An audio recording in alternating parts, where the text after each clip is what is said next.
present to you Dr. Martin Luther King, Jr.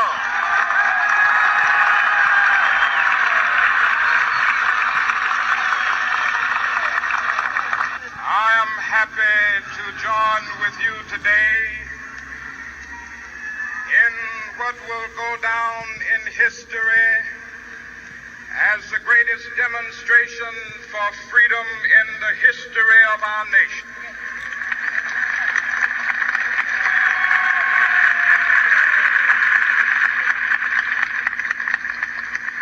Fivescore years ago, a great American in whose symbolic shadow we stand today signed the Emancipation Proclamation. This momentous decree came as a great beacon light of hope to millions of Negro slaves who had been seared in the flames of withering injustice. It came as a joyous daybreak to end the long night of their captivity. But 100 years later, the Negro still is not free. 100 years later, the life of the Negro is still sadly crippled by the manacles of segregation and the chains of discrimination. 100 years later, the Negro lives on a lonely island of poverty in the midst of a vast ocean of material prosperity. 100 years later, the Negro is still languished in the corners of American society and finds himself in exile in his own land.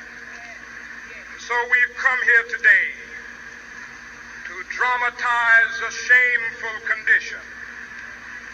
In a sense, we've come to our nation's capital to cash a check. When the architects of our republic wrote the magnificent words of the Constitution and the Declaration of Independence, they were signing a promissory note to which every American was to fall heir. This note was a promise that all men, yes, black men as well as white men, would be guaranteed the unalienable rights of life, liberty, and the pursuit of happiness. It is obvious today that America has defaulted on this promissory note insofar as her citizens of color are concerned. Instead of honoring this sacred obligation, America has given the Negro people a bad check, a check which has come back marked insufficient funds.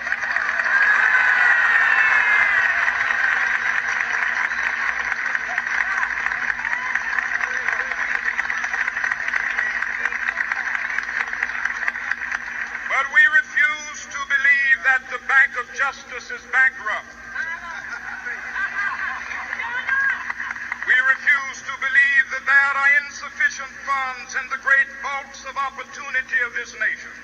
So we've come to cash this check, a check that will give us upon demand the riches of freedom and the security of justice.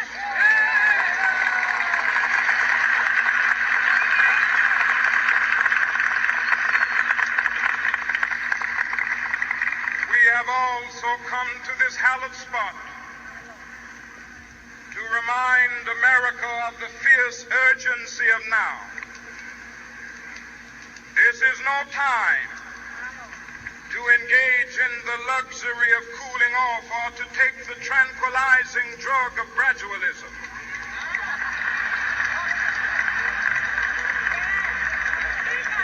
Now is the time to make real the promises of democracy.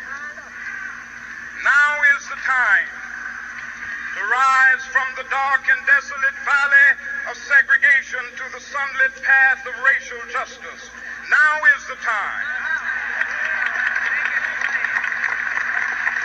to lift our nation from the quicksands of racial injustice to the solid rock of brotherhood. Now is the time